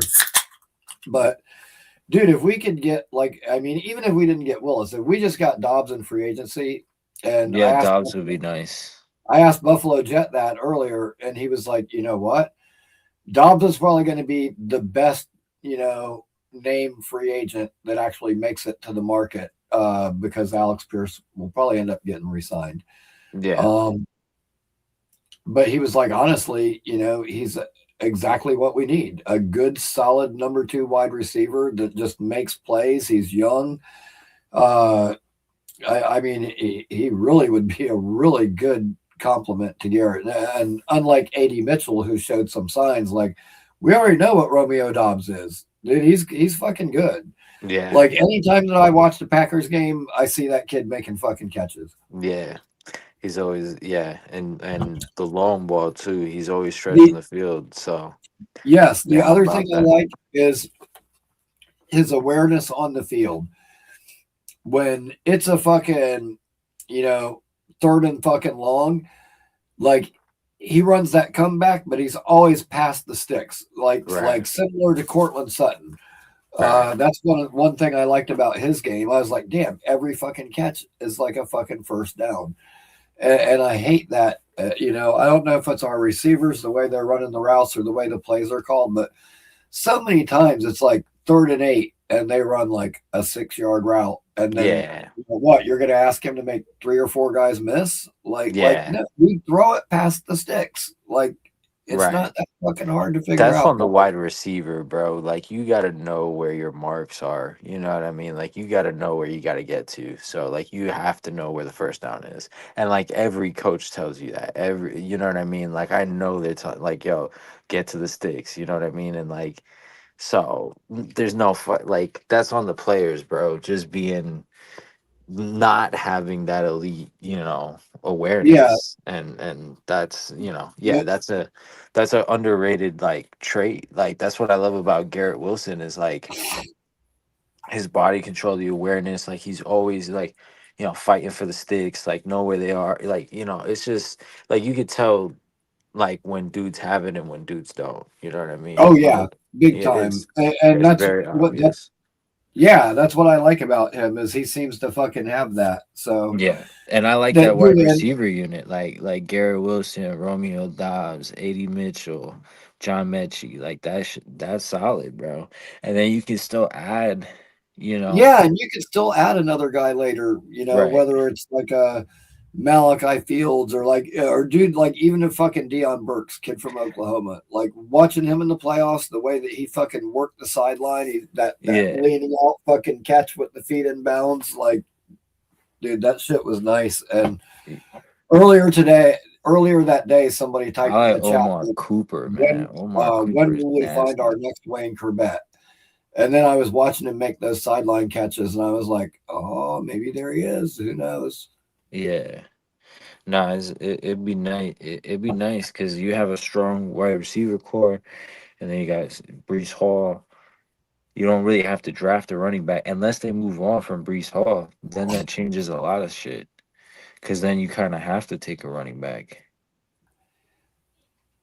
The only way I would take a running back is probably like our returner, I think, is a free agent too, Nwangwu. So, like, if he's not I coming would back, re-sign him. I would too if we can. But if for some reason he doesn't want to come back, and we are put in that situation, he's a little bit undersized. But dude, Desmond Reed, the kid from fucking Pitt, would probably be a brutal fucking returner. Yeah, yeah, he's good. I'm trying to think. Cause man, cause if we move on from Brees, we're kind of stuck. Cause then you got Braylon Allen and Isaiah Davis, and Braylon Allen coming off of Yeah, injury. that ain't gonna cut it. If that happens, we're gonna Yeah, have to fucking draft somebody. that ain't it, bro. That ain't it. And then what And you you know gonna? what? I'm not sure who the fuck the free agent running backs are.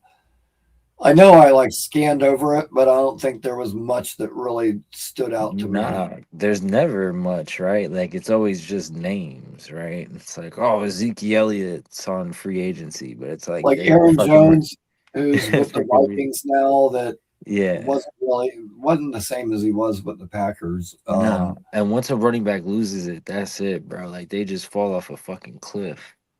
Usually, yeah. Yeah. Like who comes back? Like who had a resurgence as a running back? I can't think of one. Only running back to fucking go for over 1,000 yards at age 31, Curtis Martin, baby. Hell yeah, there you go. Seattle running back is a free agent. Who's that? Which one? Um, Kenneth Walker, but fucking, he's been Is banged it? up a lot. I've had him in fantasy several years in a row, and I always get screwed by that because he Yeah, always ends up hurt. and the running backs are gonna want fucking money in free agency too. That's the problem. So, Well, but yeah, you don't. I mean, if they hit the market, they try to get paid because the Yeah, whatever contract comes after their rookie contract is usually their last contract. yeah. Because if they could tag Brees Hall, right? Like they could franchise tag him Yep. if they really wanted to. And then what would that be like? 22 mil? Something Uh, ridiculous. I don't think it's that high, is it? I don't know. I'm thinking like it's got to be because they match what like the top five contracts, some shit like Top that, five, right? And then or it's like an average of the top five. Yeah. yeah, top five, top 10, some shit like that. So I think it's the top five. So I mean, I would imagine it's like 18 million at least. You know what I mean? And then fuck, Yeah, and that then sounds more like it. that's like Which that's crazy, but yeah, and that's all against the cap 1 year. Like fuck. I mean, I don't really care well, about the cap because we got plenty of space, but like 18.5 million for Brees. I guess because you have the space, maybe you do it. Because you're kind of fucked if you don't have Brees Hall. yeah, God, it's going to depend what other moves they make too. I Right, mean, I right. know we're like, oh, we got over 100 mil, but dude, that shit can go real fast. You Yeah, start no, facts. handing out 12 and 15 to guys, and fucking that money can go real fast. Yeah, and then you Um, still got to sign the draft picks and stuff like that. So that takes up, you what do know. you think about Anzalone coming here, the linebacker from Detroit? uh, Dude, it I don't almost know. seems like a fucking for sure thing now. Yeah. Oh, because of the coordinator. Yeah, well, dude, no. Aaron Glenn was in New Orleans when they drafted Anzalone as a rookie, Mm, and fucking he played under Glenn there, and then went to Detroit the same exact time that Glenn did, and played under mm. Glenn there. He's been in the league for fucking 9 years, and 8 of them he played under Aaron Glenn. The only year he didn't was this last year in Detroit when he was finishing out his contract. Oh, so he could. Yeah. Okay. I mean, I guess then. Yeah. I guess And Anzalone's supposedly legit. wants to come here, wants to play for Glenn again, and wants to come here. There you go. So So apparently, yeah, I'm not the number one Aaron Glenn bootlicker. That's fucking Anzalone. That man believes in Aaron right. Glenn. I gotta give credit to you know what I knew that their paths crossed in New Orleans. I didn't realize he had played for Glenn his entire fucking career though. I got Yeah, to give Boyd Green the credit for that because if I didn't hear that on his show this morning, I wouldn't have known that yeah. exact That's stat like that. then. I guess it's basically a guarantee, right? Yeah, So, pretty much. all right. So there goes But that's one. good. You know, I love Yeah, hearing that this good player, who's been a productive player, wants to come here because it smashes that nobody's going to want to come here narrative. right, right. Like, who wants to come here? Anzalone does. Bam, bitch. Yep. Nah, but um, I mean, I guess yeah, that takes care of one of the linebacker spots, right? So Right. You know what? People were saying that same who want nobody's going to want to come here shit that the year that we landed both Le'Veon Bell and CJ Mosley in the same offseason. yeah, Le'Veon Bell though, man, Le'Veon Bell. God, did he fucking say, dude? And I wonder, like, if he couldn't have been better for us if they would have just given them the damn ball. Instead, they're just leaving him on the bench and running fucking Frank Gore to fucking death. Bro, I never understood that. I never understood. And he's still, You know what? Like fucking Gase got here after they signed Bell, and he didn't want to pay a running back that much money. They mhm, asked him to restructure, he wouldn't do it. right. Fucking, and then after that, it's just like he hated him, like he didn't want to Yeah, play him, and it's like, dude, get over yourself. The guy yeah, was no here under facts. contract when you got here. Like you can't just bench every player whose contract you don't like. That's fucking crazy. What are we doing here? Right. No, And that's granted, truly he, fucking he was retarded. not in he was not in shape and was not the same as he was in Pittsburgh, obviously, but still, Yeah. like, yeah, just we've done some crazy shit. Yeah, he had a little bit of juice left and we didn't utilize him at all. So that Oh yeah. God, Adam Gase. That fucking Adam Gates, bro. And the fact that like, dude, I live well, you know too, but like I live a little bit closer to like the Miami, you know what I mean, like news and shit like that. So I hear Right. this shit every day. Bro, they hated that man. Couldn't fucking stand him, wanted him out of here. And then so I'm thinking like, yo, thank God he's out, whatever. So I don't have to hear about Adam Gase all the time. And then no That's what you way think.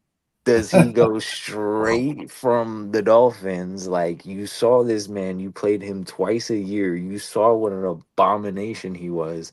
And then somehow one call from Peyton Manning and you like I'll never understand it, bro. I never understand it. Like how any man in the world you could have hired besides Adam Gase would have been better.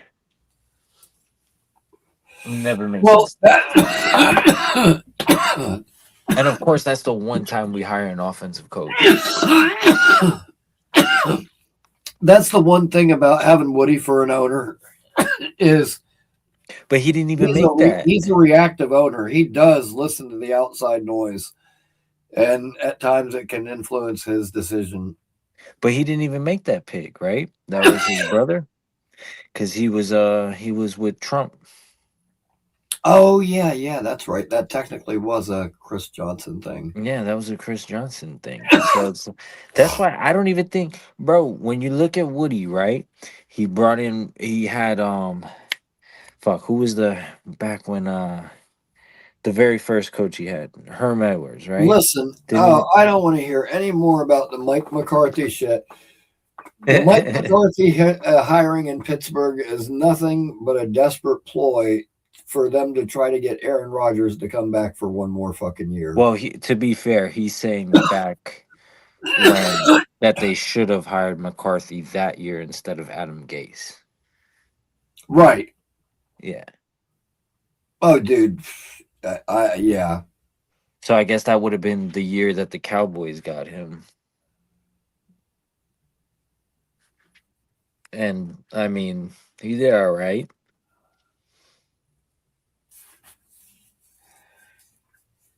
So I can't, I don't know. I think McCarthy's all right, but he's not. He The one time he got over the hump was with Aaron Rodgers when he was, a baby in his Yep. prime, 2010. You know what I mean? So it's like, and he's never won a Super Bowl since then. So I don't want mediocrity. You know what I mean? Like, why am I gonna bring? I know what Mike McCarthy is like, and then I know what Mike McCarthy is when he doesn't have a quarterback, and it's not that good. So like, Yeah, I don't I'd know. rather Like, I don't know. I don't want to bring him in. I think I don't even know for Mike Tomlin, bro. Like, are you bringing in Mike Tomlin? no. You know what I mean? It's like the name, and then it's like if you say, "Oh no, I wouldn't bring in Mike Tomlin," or it's just like, "Oh, you're an idiot," because they just hear the name and they say, "Oh, Mike Tomlin," you know what I mean? And it's like, "Oh, 21 straight season, whatever the fuck it is, without losing record and this and that and the other thing," and it's like, yeah, okay, without a losing record, but how many of those were like 9, 10 win seasons? And it's like, for us Jets fans, 9, 10 win seasons is like, oh my god, that's the greatest fucking thing in the world. But like that's not a good year. You know what I mean? You're a wild card team that's like probably gonna get bounced in the first round, which is Right. what happened to Pittsburgh most years.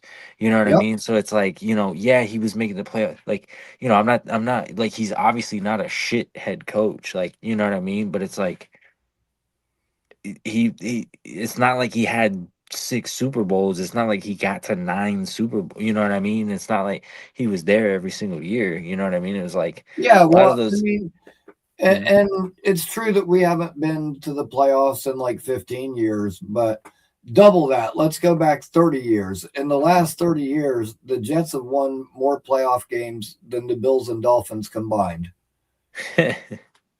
Yeah, that's So, crazy. Yeah, I know. We have a more recent win than the Dolphins in the playoffs. yep.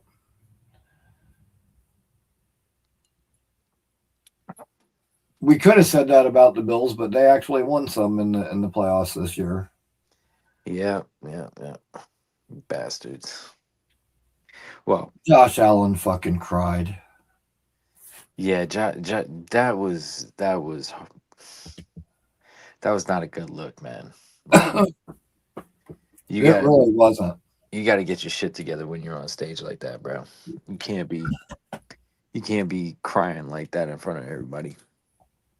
I get it in the locker room all day, but when you go out on the podium, bro, like you gotta get it together. I don't know. If it was me, I could see being angry, but not crying like that. I mean, I not like that. Like I could see crying. You know what I mean? I can feel like I feel that. You know what I mean? Like damn, bro. Like you put your whole shit into that, and like you get nothing. You know what I mean? So like I don't that know. shit Maybe I'm sucks. just not a big crying person. I don't really cry about shit ever, really. Yeah. I would probably be either really pissed or just like sitting there like shell shocked, not saying anything. Yeah. But one of the two, or a Yeah. combination. Everyone's different. You know what I mean? Everybody reacts to shit differently. You know, at that there's one thing like being in the Marine Corps, going overseas and shit like that, like you realize that shit quick. Everybody reacts to shit differently. Like there's no one way to act or like you know what I mean when shit goes down and like when shit doesn't go your way. So like yeah, you know what I mean? Like everybody's different. So I'd probably be pissed the fuck off too, man. I'd be throwing some shit. And then I'd probably start Yeah. crying. And then I get it together. Cause that's my first reaction. Like when I'm thinking, like I get mad. You know what I mean? Like I want to just fucking hit something. That's my first reaction. So I always gotta tell myself to calm the fuck down. Yeah, no doubt. And especially, in a situation like that, I can only imagine. And dude, you know what? Not for nothing, but I mean, even his statement afterward, where he's like, I feel like I let my team down. Dude, that's because you think that in these moments that you're supposed to be Superman and do it all. Like fucking if you would stop doing that and like Yeah, keep utilizing fucking Kincaid and Cook and your fucking playmakers and have some faith in your teammates, shit like yeah. that might not keep happening to you. But No facts, bro. He every, tries to every play too time much things hero get ball. fucking tight, you try to turn into fucking Superman. Yeah, he puts on his little cape and tries to fly, and it's like, bro, how many times you gotta get swatted down to realize if you just hand that ball off to James Cook, bro, he does amazing things. Yep. Like he Dude, the is, best thing ever was the one year when we played them and in his like presser that he gave before the game, he was trying to like give the nice PR friendly comment about Zach Wilson. And he's like, oh, I think he's a good kid and he's got potential. Just, sometimes he tries to do too much and do it all himself and it gets him into trouble. And fucking, uh, that was the day we had the fucking DB that picked him off 3 times in one fucking game. mm, Fucking and dude, he went out and did the exact thing that he fucking said about Zach Wilson, and we fucking beat him in that game. yeah, yeah, Dude, Zach. isn't that crazy? For like the first couple of years of Zach's career, he was like technically undefeated against Buffalo. Yeah, he really was. Yeah, he owned Buffalo. That was the craziest shit. But that baboon, bro, like he had potential. Like even though I didn't like him, even though I didn't want him, like it'll never make sense to me that Zach Wilson is not a good quarterback because like he's got all the tools. You know what I mean? Like he could throw the fucking ball. You know what I mean? He had the arm. He had the mobility. You know what I mean? He just Yeah, didn't have the mind. but like, listen, this is the thing. Like even now, I don't particularly like Drew Aller myself, but there's people that do. We've been talking He's about it for a couple cheats. of years. Nussmeier, we were talking about for, a couple of years. Like the guys that just like pop up out of nowhere, like fucking Ty Simpson, like that shit makes me fucking nervous. Like, we haven't, it's not like Arch. Like, that year that we drafted Zach, like fucking Jags took Trevor Lawrence right ahead of us. Yeah. I had been hearing about Trevor Lawrence for years, not to mention the fact that he beat FSU every fucking time we played him. Yeah. And that weird looking motherfucker, I figured he was going to end up being a Jets quarterback eventually. And fucking it sunshine, didn't bro. happen. Dude, like 2 months before the draft, like I probably couldn't have even told you who the fuck Zach Wilson was. And Yeah. Well, we all remember him from the Coastal Carolina game, right? That was the one time I saw him because ain't nobody watching fucking BYU football, right? Like, let's right, be real. But I remember because it was the COVID year, so it was like the only fucking thing on. So I was like, right, hell yeah, I'm gonna put it on. And then it was because everybody was talking about this Zach Wilson dude, and I'm like, yo, this motherfucker right here, like this is who we're taking. Like, I mean, like, bro, I'm sorry, but like, if my quarterback's wearing a headband, I'm out, bro. Like, I'm just out. I can't do it. Like, don't be yeah. wearing a fucking headband, bro. What the fuck are you doing? Just take that shit off. Stop. Like, I'm good. But I guess that makes me out on Patrick Mahomes. But whatever. I don't give a damn. I'll be Well, wearing. it takes more than a headband to be Patrick Mahomes, obviously. Yeah, no, facts. Because Dylan Raiola tries his fucking hardest, but that man, I can't throw shade though. He's all right, but like he's just got to stop trying to be Patrick Mahomes and just be himself. Right. But Dude, yeah, Steve Young went to bat for him because of the yeah, BYU thing. But dude, Chris Sims fucking yeah. liked him too. Fucking All these dumbasses did because they saw that one fucking throw at the pro day and it's like, oh, look at that. I He threw the know, ball man. Dude, I 75 feel yards in like shorts. yeah, Like, I feel like he got drafted because of that fucking pro day and dude, yeah, it's I just hate that. aggravating. I can't stand that. That's why I hate these pro days. I hate the combine. Like the combine's all right. Some of it's all right. Like cuz you want to kind of see where guys stack up doing the same drills and shit like that, whatever. But like pro days and all that bullshit, bro, get the fuck out of here, man. What does that tell me that I haven't seen on tape? Nothing. Not a goddamn. Right, There's nothing a 40 time tells you. If a dude's fast, you fucking know it. You can see it. Like, I'm not a scout, I'm not a nothing, but I fucking know that Calvin Johnson was fast. Like, you just look at that motherfucker, you right. knew that bitch was fast. Like, you know what I mean? I don't give a damn what his 40 time was or wasn't. You know what I mean?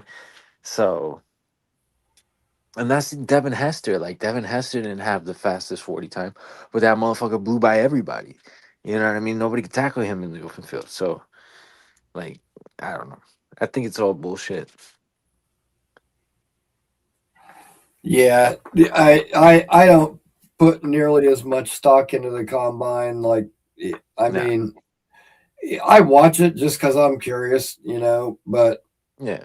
I don't know. I don't really, dude. Like, by the time the Senior Bowl and all that stuff's over with, like, I have my grades on guys, and they don't change after the combine. Like Yeah. my grades stay the same because I care about what they do on the field. I care about like in-game live performance, fucking, and even the Senior Bowl, like it's tough to rank like DBs and stuff because those drills are kind of set up for the receivers to win. But at the same time, like I like seeing some of the offensive, defensive line play. Um, you know, and Yeah. it's still against college talent, but some of the better college talent. So Yeah, but it's still like one on one. Like, I mean, I feel you. Yeah, it is nice.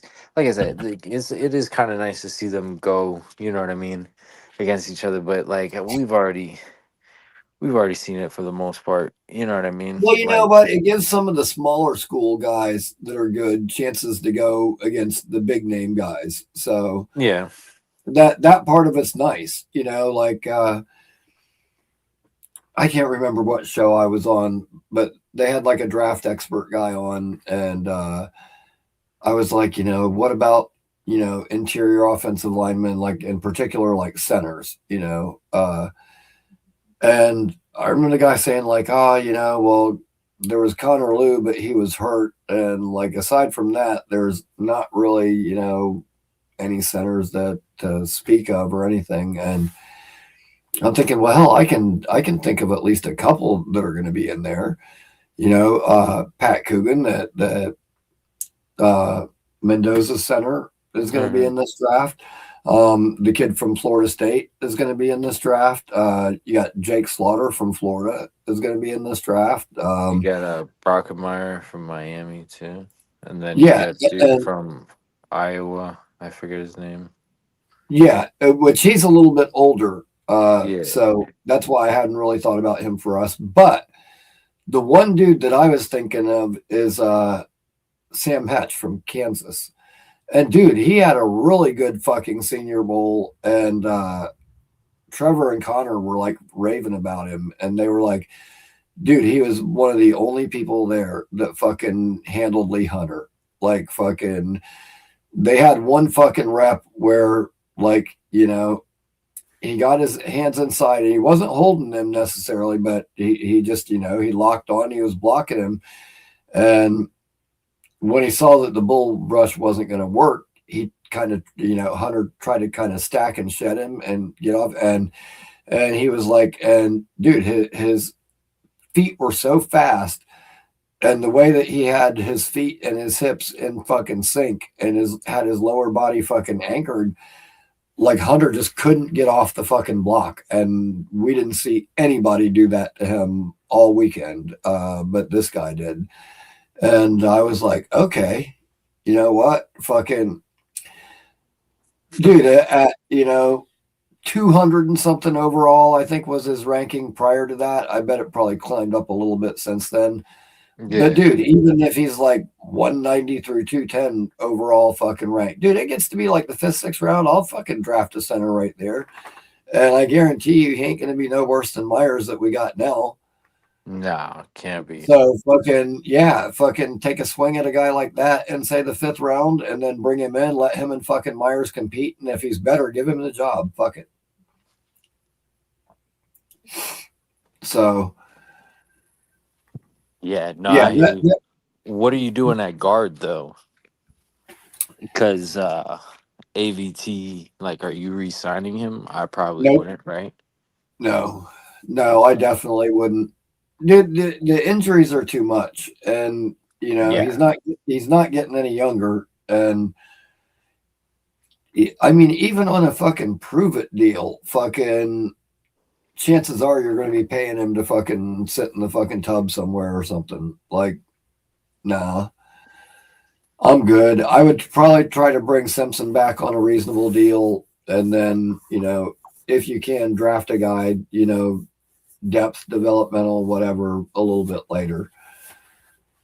Yeah. I don't know. I'm thinking like, or depending on how the board is fucking fallen, if you think you're going to get good value still in the 2nd round, you can take that big fucking guard from Penn State at fucking 16 and just say, boom, fucking sign Linderbaum in free agency and then fucking draft that kid at 16 and you go, boom, there's my fucking starting 5 for the next fucking 10 years. Yeah, could be, man. Could be. Sounds like a good start. All right, Rickie. Well, I gotta head on off, man. But it was good talking to you, bro. Have a good rest. Right on, man. And good deal. You know what? I'm probably actually gonna wind this thing fucking down myself because I'm under the weather, and like there's been a couple of times where like my mind has drifted. Like I didn't see Addison when he came in earlier, and like there's times where like I'm reading the chat and I lose track of the conversation or the other way around, and I'm fucking I am not feeling so fucking hot. So I'm probably gonna smoke a little weed and take Hell some yeah. NyQuil and fucking try to get myself in better shape for tomorrow's show. But right on, man. Good to see Sounds you as good, bro. always, man. Anytime, brother. And For sure, bro. everybody else, thank you for joining me. Appreciate it. Um, this wasn't like a scheduled show. Like I said, we were all hanging out at Charles's show, and he decided to end abruptly, and I kind of wanted to keep the conversation going a little bit. However, fucking yeah, man, Franklin, good to speak with you too, man. All you guys. It was a good conversation, but I am under the weather and it's starting to kind of catch up with me. So I'm gonna go and get myself some rest, but I will be back tomorrow night at 8, and I will see all of you then. Appreciate it. And until next time, like always, go Jets.